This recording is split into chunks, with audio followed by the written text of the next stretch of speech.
Assalamualaikum warahmatullahi wabarakatuh. Perkenalkan, nama saya Sipa Andani, NIM 2006765, jurusan Ilmu Keolahragaan, Fakultas Pendidikan Olahraga dan Kesehatan, Universitas Pendidikan Indonesia. Di sini saya akan mempresentasikan hasil analisis artikel jurnal mengenai pengaruh olahraga berlebih terhadap menstruasi.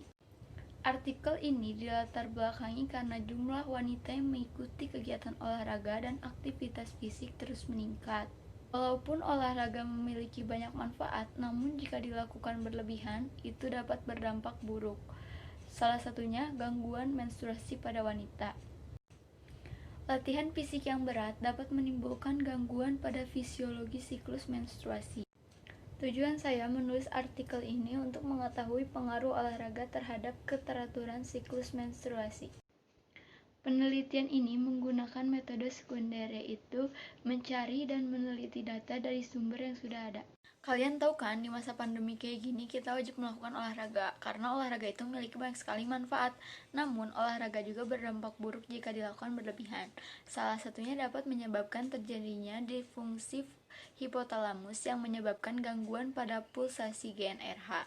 Hal tersebut menyebabkan terjadinya menarche yang tertunda dan gangguan siklus menstruasi.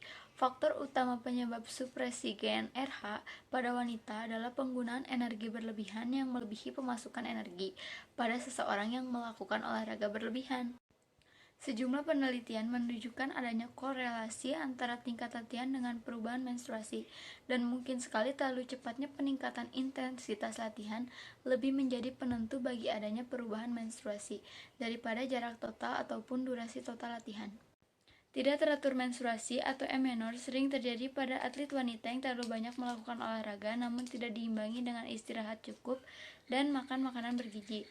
Olahraga berlebihan bisa menyebabkan terlambatnya menstruasi karena tubuh memerlukan jumlah tertentu dari kalori, protein, dan lemak yang dibutuhkan untuk menjaga menstruasi tetap normal. Amenorrhea dikaitkan dengan beberapa kondisi berbahaya. Banyak dokter olahraga mengklarifikasikan amenorrhea bersama dengan osteoporosis dan gangguan makan seperti anoreksia dan bulimia sebagai salah satu bagian dari sindrom yang dikenal sebagai 3 serangkai yang tidak sehat bagi atlet wanita, ditunjukkan dengan penurunan berat badan, kelelahan, dan gangguan konsentrasi. Olahraga berlebihan dan stres juga bisa menyebabkan kerusakan kelenjar hipotalamus yang mempengaruhi pelepasan LS dan FSH, yaitu hormon hipofisis yang memicu ovulasi.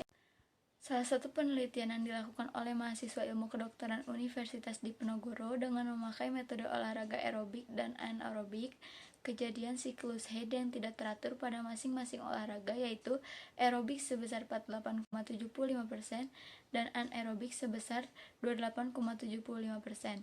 Persentase siklus menstruasi tidak teratur paling tinggi pada olahraga aerobik. Hal tersebut kemungkinan disebabkan karena sebagian besar subjek penelitian pada jenis olahraga ini melakukan latihan dengan frekuensi dan durasi yang paling banyak dibandingkan olahraga lainnya. Olahraga-olahraga tersebut dikelompokkan menjadi atletik dan non-atletik. Pada penelitian di Malaysia dan Norwegia didapatkan hasil yang bermakna antara jenis olahraga yang dikelompokkan atas the Linus Sport Group dan non-Linus Sport Group. Hasil yang berbeda ini kemungkinan dapat disebabkan karena perbedaan jenis olahraga dan pengelompokannya antara kedua penelitian serta perbedaan besar sampel. Pada penelitian lain oleh Philippa Raymond dan kawan-kawan didapatkan hasil yang tidak bermakna pada variabel jenis olahraga. Jenis olahraga yang digunakan dalam penelitian tersebut adalah endurance athlete dan temporaline gymnast. Pada variabel indeks massa tubuh atau IMT dengan siklus menstruasi didapatkan hasil yang bermakna. Data karakteristik responden seperti usia sekarang dan usia menarki juga mendapatkan nilai atau tidak bermakna terhadap siklus menstruasi. Hal yang tidak bermakna pada variabel usia kemungkinan disebabkan oleh karena penelitian mengambil data penelitian dari kelompok usia yang relatif dekat karena jumlah sampel yang sedikit dan kurangnya variasi dari variabel ini. Hasil penelitian secara umum terdapat hubungan antara latihan dan siklus menstruasi pada variabel frekuensi dan durasi latihan. Hasil ini sesuai dengan hipotesis penelitian, yaitu olahraga berpengaruh terhadap keteraturan siklus menstruasi pada remaja putri. Hal ini sesuai dengan teori penggunaan energi dan penelitian Philippa Raymond dan kawan-kawan di mana terdapat hasil yang bermakna antara kelompok atlet dan kontrol terhadap terjadinya gangguan haid.